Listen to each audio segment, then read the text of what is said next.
Namaste and good morning, everyone. Let's start our Monday class with some prayers first. Om Guru Brahma, Guru Vishnu, Guru Devo Maheshwara, Guru Sakshat Parbrahma, Tasmai Shri Guruve Namaha. Om Bhur Bhavaswaha, Tatsavitra Varenyam, Bhargo Devasya Dhimahi, Dhiyo Yo Nah Prachodayat.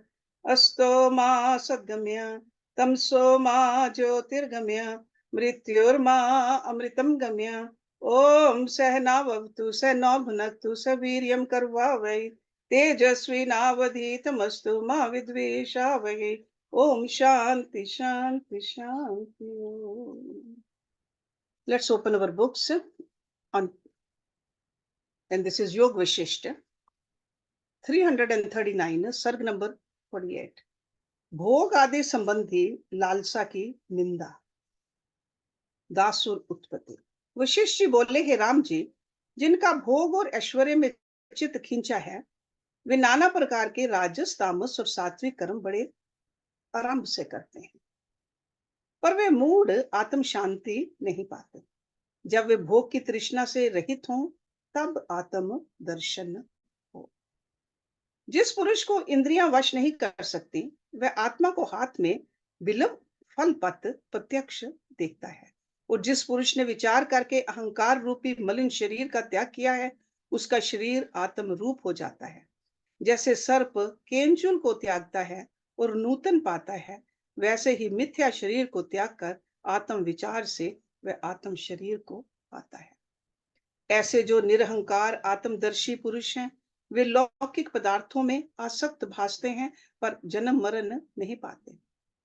जैसे अग्नि से भूना बीज खेत में अंकुरित नहीं होता, वैसे ही ज्ञानवान फिर जन्म नहीं पाता. जिस अज्ञानी की भोगों में आसक्त बुद्धि है वह मन और शरीर के दुख से दुखी होकर बारंबार जन्म और मरण पाता है. जैसे दिन होता है और फिर रात्रि होती है, वैसे ही वह जन्म मरण पाता है. इससे तुम अज्ञानी वत ना होना. व्यवहार चेष्टा जैसे अज्ञानी की होती है वैसे ही करो, परंतु हृदय से भोग आदि की ओर चित्त न लगाकर आत्म परायण हो.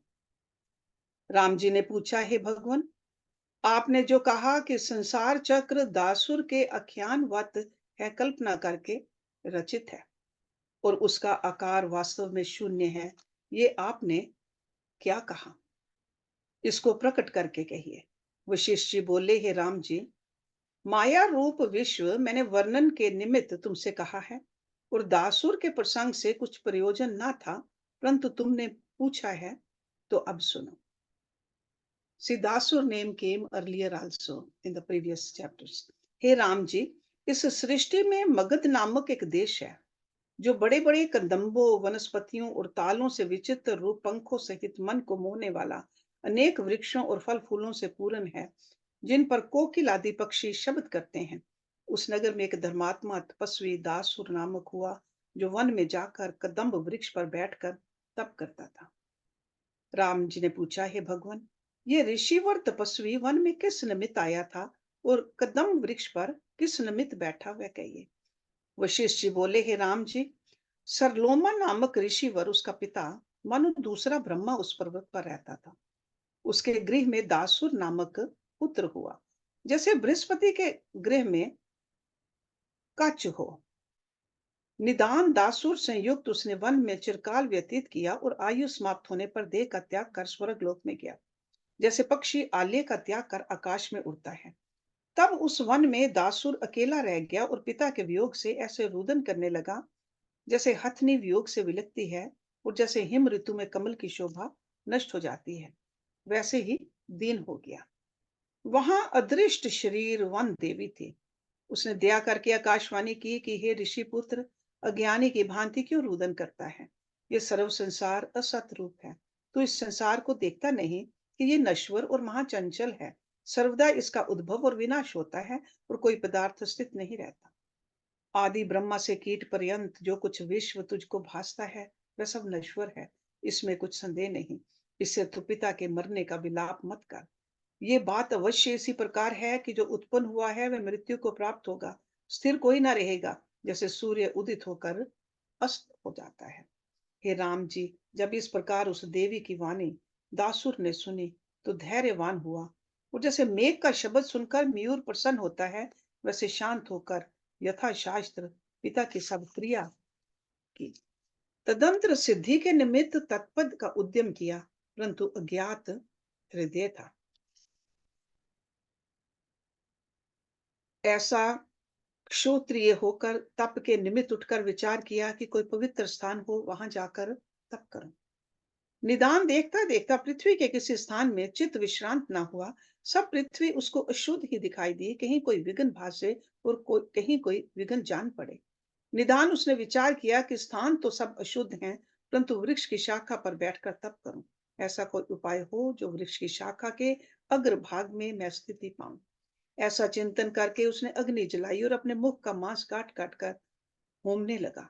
तब देवता का मुख जो अग्नि है, उसने विचारा कि ब्राह्मण का मांस मेरे मुख में न आए, और बड़े प्रकाश से देह धरकर ब्राह्मण के निकट आया और कहा, हे ब्राह्मण कुमार, जो कुछ तुझको वांछित वर है वह मांग।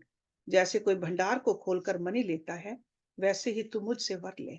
तब दासुर ने पुष्प धूप सुगंध आदि से अग्नि का पूजन किया और प्रसन्न होकर कहा, हे भगवान, प्राण आहुति के पवन शरीर से मैंने तप करने के निमित्त उद्यम किया है, और कोई शुद्ध स्थान मुझको नहीं भासता। इसलिए मैं चाहता हूँ कि इस वृक्ष की अगर शिखा में स्थित होने की मुझको शक्ति हो, और वहां बैठकर मैं तप करूं। यही वर मुझको दो। तब अग्निदेव ने कहा, ऐसे ही हो। इस प्रकार कहकर अग्निदेव अंतर्ध्यान हो गए, जैसे संध्या काल के मेघ अंतर्ध्यान हो जाते हैं। तब वर पाकर ब्राह्मण कुमार ऐसा प्रसन्न हुआ, जैसे पूर्णमासी का चंद्र पूर्ण कलाओं से युक्त हो प्रसन्न होता है, और चंद्र के प्रकाश को पाकर कमलनी खिल उठती है। दासुर द्वारा कतम्ब वृक्ष के अवलोकन का वर्णन। वो शिष्य बोले, हे राम जी, इस प्रकार वर पाकर दासुर कदम्ब वृक्ष की टास पर, जो अद्भुत और बड़ा सुंदर था और जिसका पत्ता आकाश में लगता था, जा बैठा। तो उसने दिशा का चंचल रूप कौतुक देखा कि दृश्य रूप मानो चंचल पुतली है। श्याम आकाश उसका शीश है, श्याम केश ही प्रकाश रूप है, पताल उसके चरण है, मेघ रूपी वस्त्र है, और पुण्यवत और गौर अंग है। ऐसी दृश्य रूपनी एक स्त्री है। समुद्र कैलाश जिसके भूषण है, प्राण रूपी फुरने से चलती है, मोह रूपी शरीर है, वनस्पतियां रोम हैं, रवि शशि उसके कुंडल हैं, पर्वत कंकन है, पवन प्राण वायु है, दिशाएं हस्त हैं, समुद्र आरसी है, सूर्य आदि की उष्णता उसका पित्त है, और चंद्रमा कफ है। ऐसी त्रिलोकी रूप एक पुतली है। वशिष्ठ जी बोले, हे राम जी, कदम्ब वृक्ष के ऊपर स्थित होकर वह तप करने लगा, इसलिए उसका नाम कदम्ब तपासुर हुआ। एक क्षण उसने दिशा को देख वहां से वृत्ति खींची और पद्मासन बांधकर मन को एकाग्र किया। दासुर परमार्थ पद से अज्ञात था, इसलिए कर्म में स्थित था, और फल की ओर उसका मन था।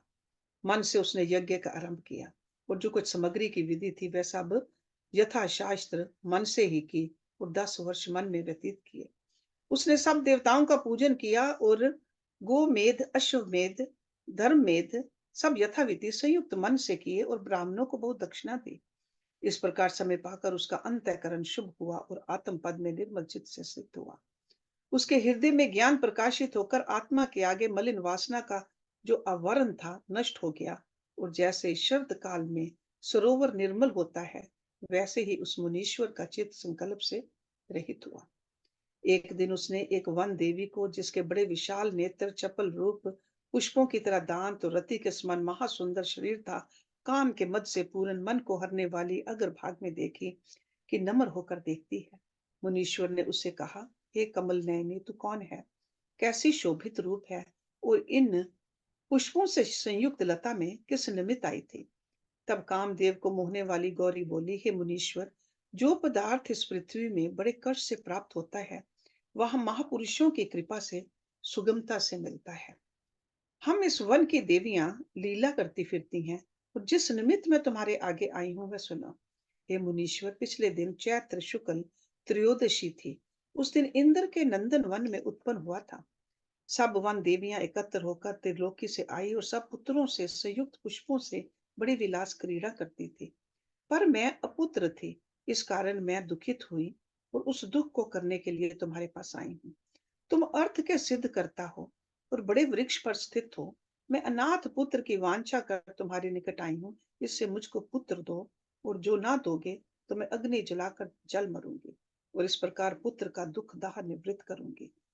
हे राम जी, जब इस प्रकार वन देवी ने कहा, तब मुनीश्वर हंस से और दया करके हाथ में पुष्प दिया और कहा, हे सुंदरी, जा, तेरे एक मास के उपरांत पूजने योग्य और महासुंदर पुत्र होगा।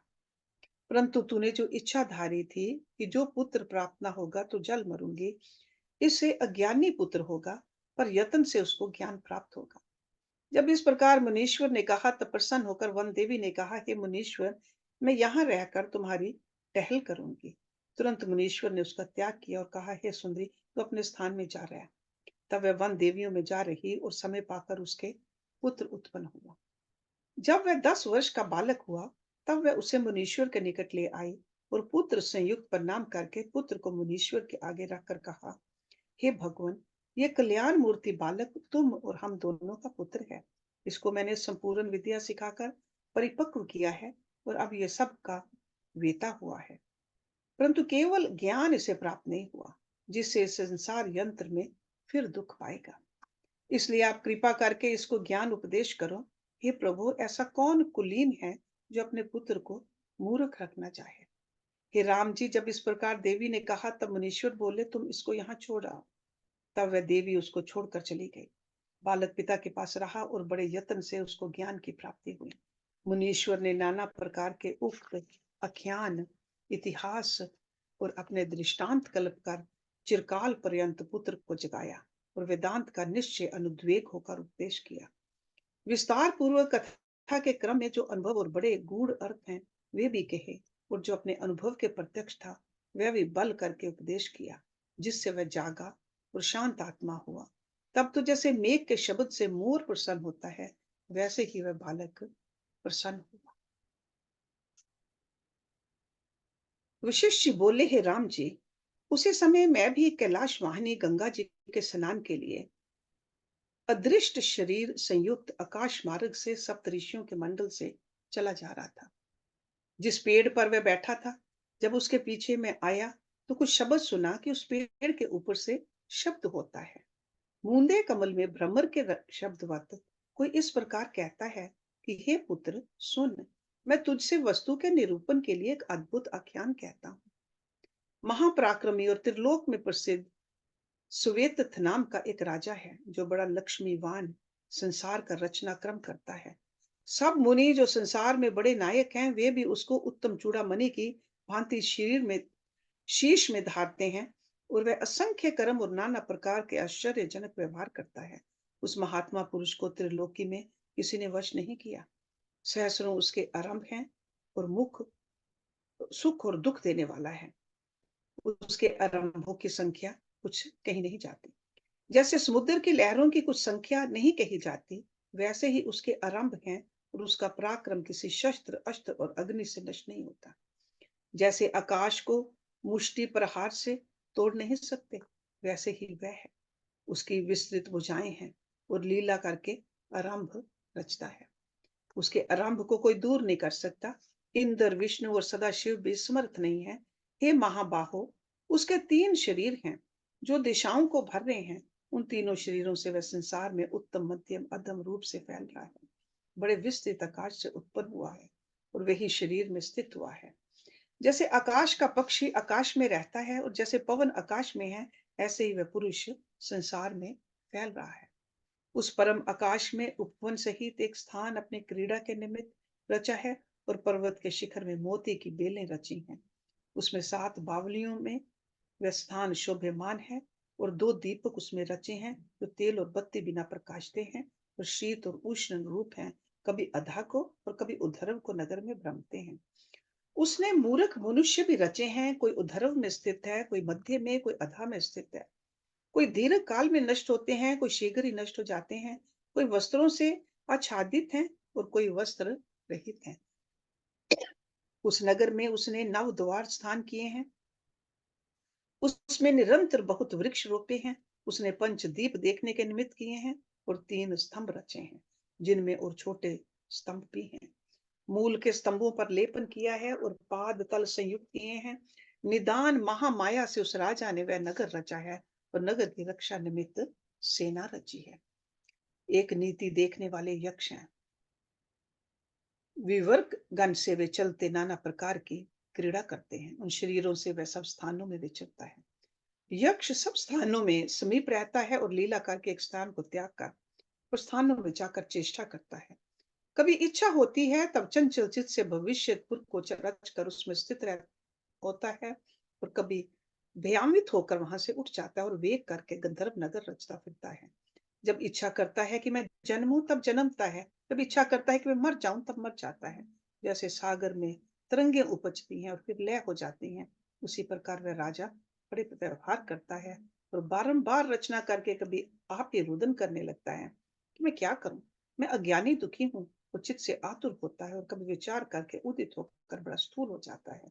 जैसे वर्षा कालीन नदी बढ़ती है वैसे ही बढ़कर अपने आप को सुखी मानता है और विस्तार पाकर चलता फिरता है और बड़े प्रकाश से प्रकाशता है।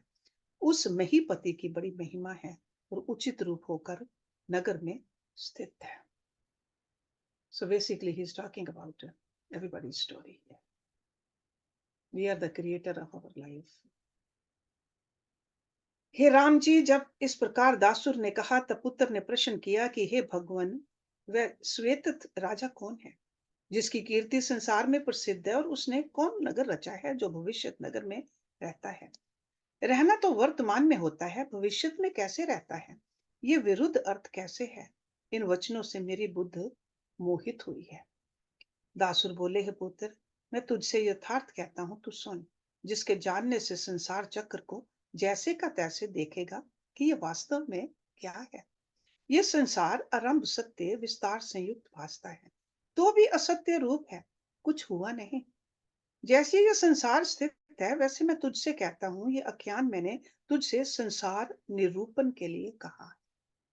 हे पुत्र, जो शुद्ध अचैत्य चिन्ह मात्र चिद आकाश है, उससे जो संकल्प उठा है उस संकल्प का नाम श्वेतत्व है।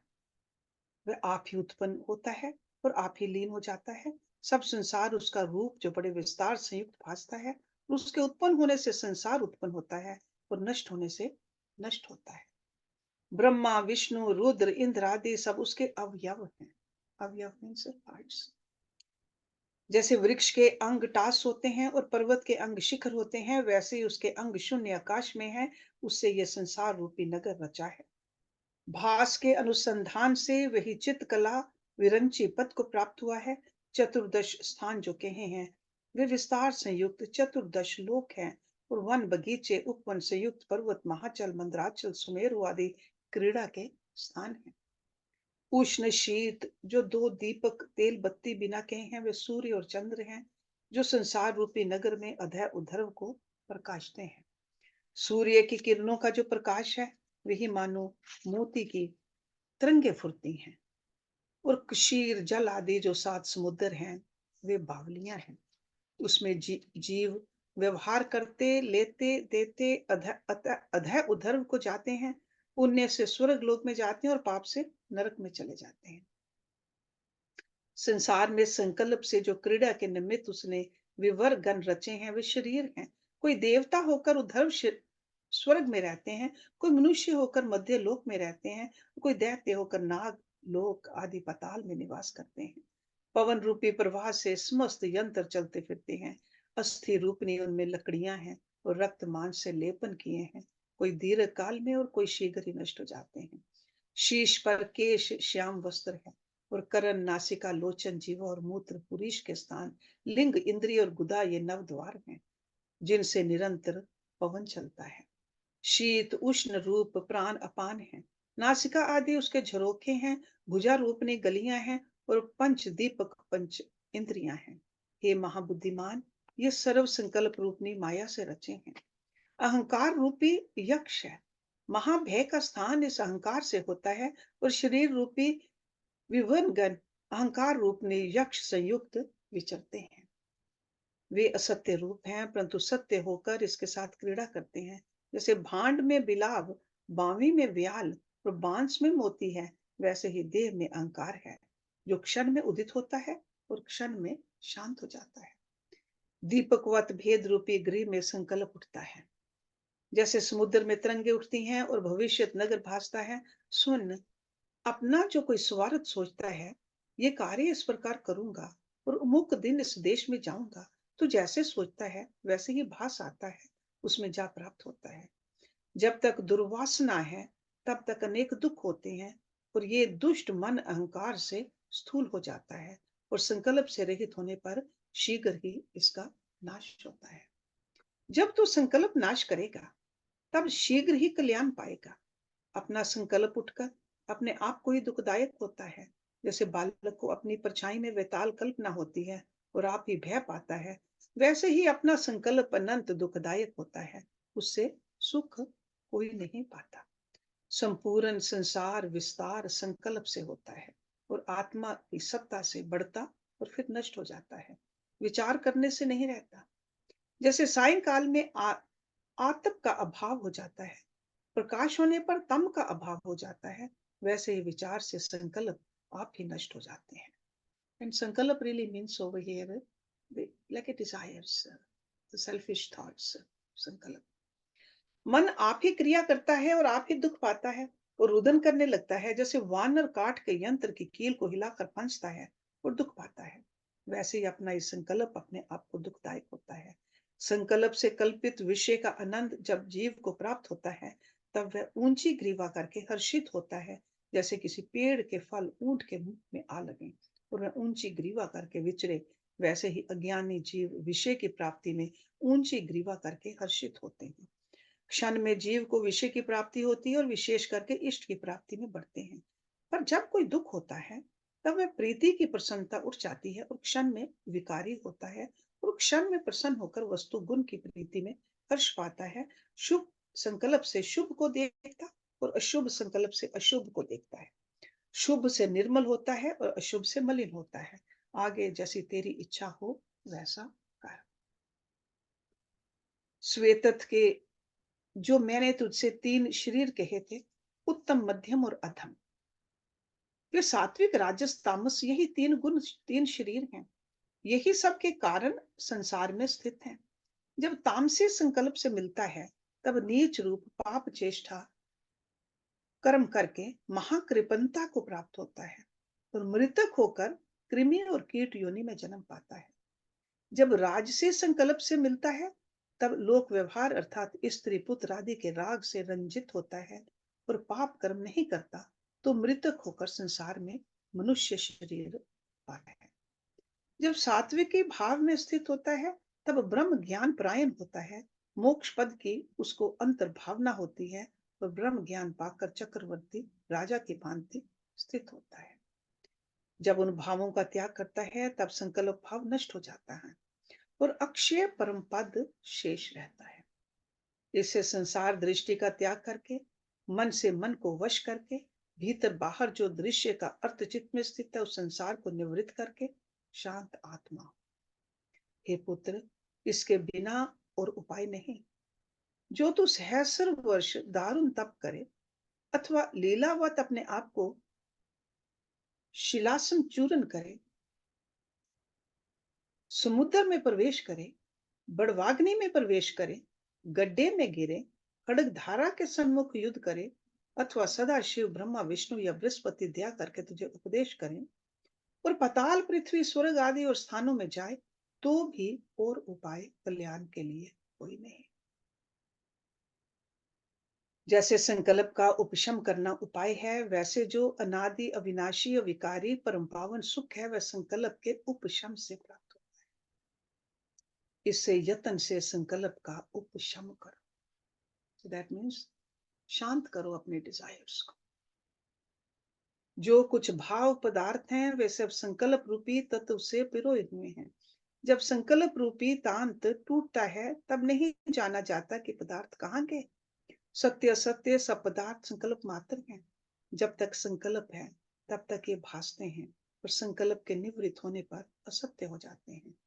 संकल्प से जैसा जैसा चिंतन करता है क्षण में वैसे वैसे ही हो जाता है। संसार भ्रम संकल्प से उदित हुआ है और संकल्प निवृत्त करने से चित्त अद्वैत के सन्मुख होता है। सर्व संसार असत्य रूप है और माया से रचा है। जब संकल्प को त्याग कर तथा यथा प्राप्ति में विचरेगा, तब तुझको खेद कुछ ना होगा। असत्य रूप संसार के कार्य में दुखित होना व्यर्थ है। जब संयुक्त संसार को असत्य जानोगे, तब दुखी भी ना होगे। जब तक संसार का सद्भाव होता है, तब तक दुख नहीं रहता। बोधवान को कोई दुख नहीं भासता।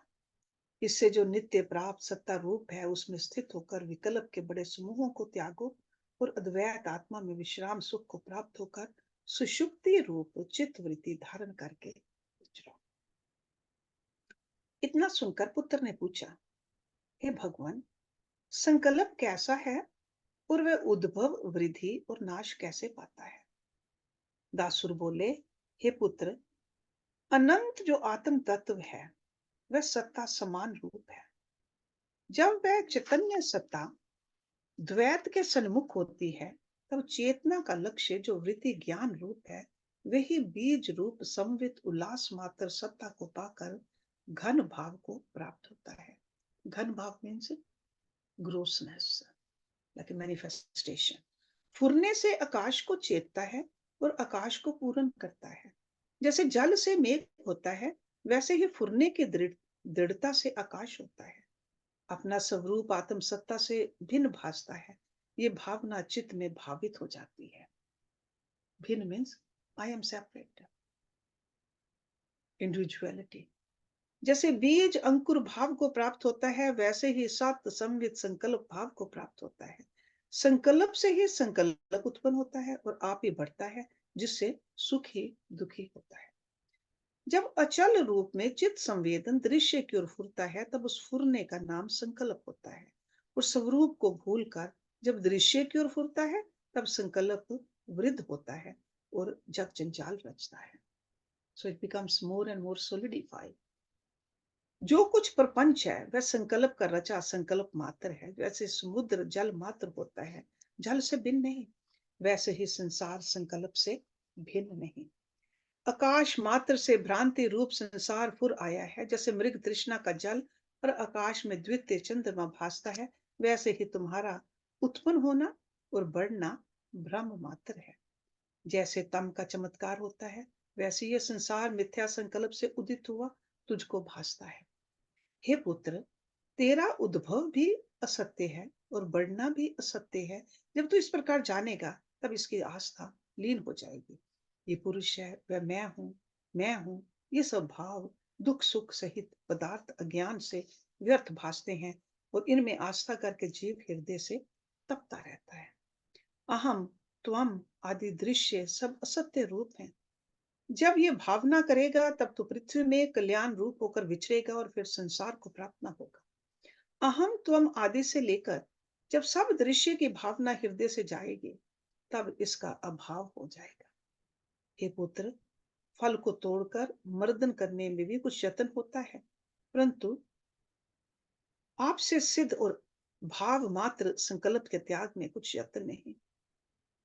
फूल के ग्रहण करने में भी यत्न है, क्योंकि हाथ का स्पंदन होता है, पर इसमें जो कुछ भाव रूप है वह है नहीं, तो उसके त्यागने में क्या यत्न है?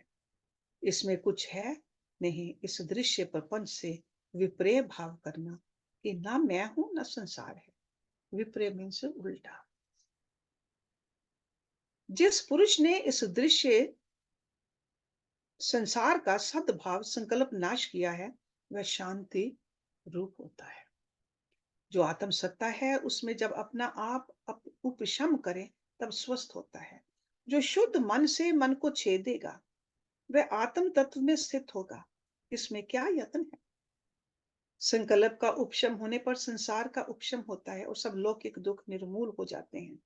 संकल्प मन बुद्धि जीव अहंकार आदि जो सब नाम हैं, ये भिन्न कहने पर को हैं। इनके अर्थ में कुछ भेद नहीं। जो कुछ दृश्य प्रपंच जाल है, वह सब संकल्प मात्र है। संकल्प का अभाव होने पर कुछ नहीं रहता। इससे संकल्प को हृदय से काटो। आकाश की तरह संसार शून्य है।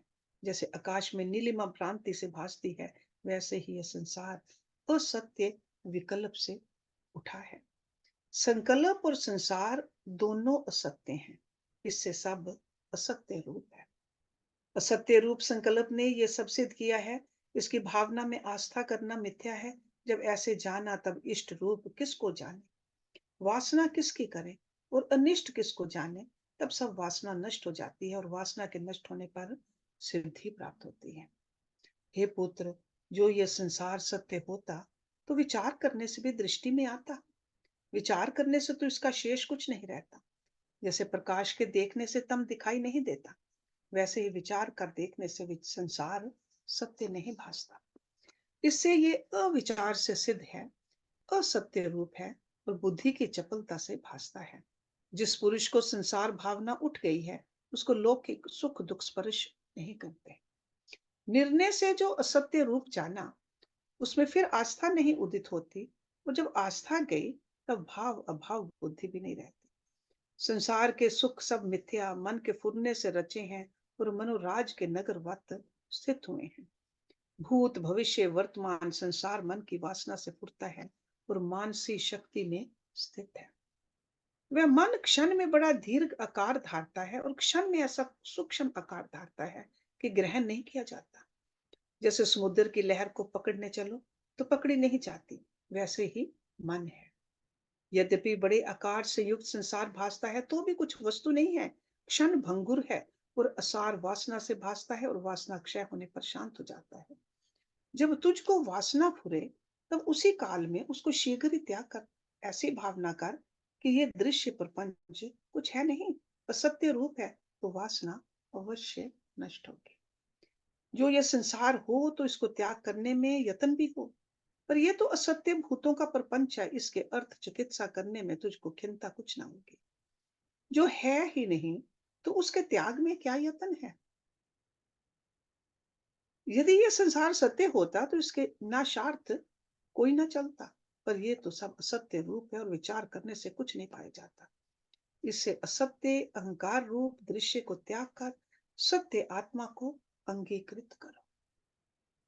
जैसे धान से भूसी निकालकर चावल को अंगीकृत करते हैं, वैसे ही यत्न करके सर्वदृश्य को त्याग कर आत्म पद को प्राप्त। ये परम पुरुषार्थ है। और क्रिया किस निमित्त करता है, मल रूप संसार का नाश कर और युक्ति करके जान कि संसार असत्य कृत्रिम रूप है, तो उसके नाश में क्या यत्न है।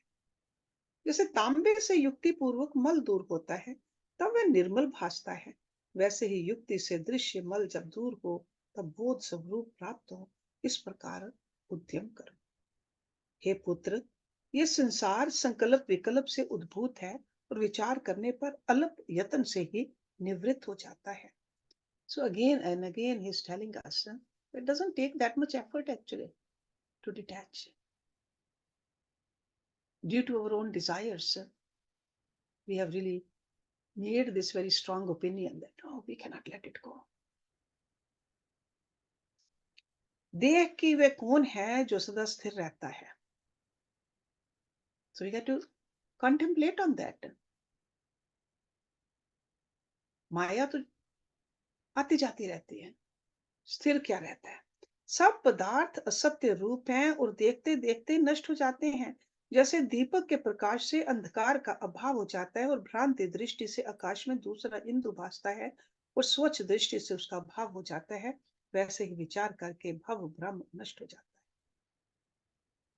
ना ये संसार तेरा है ना तो इसका है, ये केवल भ्रम से भासता है। अतः भ्रम को त्याग कर देख कि असत्य रूप है। अपने गुरुत्व का बड़ा ऐश्वर्य विलास है, वह तेरे हृदय में ना हो। यहाँ गुरुत्व का मतलब बड़ा, कि मैं बहुत बड़ा हूं। ये मिथ्या भ्रम रूप है, हृदय से उठे तो आपको और संसार को भी असत्य जान। आत्म तत्व से कुछ भिन्न नहीं। जब ऐसे निश्चय करेगा तब संसार भावना नष्ट हो जाएगी और सर्व आत्मा ही भासेगा। So we'll stop it here today, and next week we'll read from the Shri Vishishtka Dasur Sivartalap. Lot of deep message in this great scripture. ओम पूर्णमदा पूर्णमिदं पूर्णात् पूर्णमुदच्यते पूर्णस्य पूर्णमदाय पूर्णमेवशिष्यते। ओम शांति शांति शांति। ओम। Thank you very much.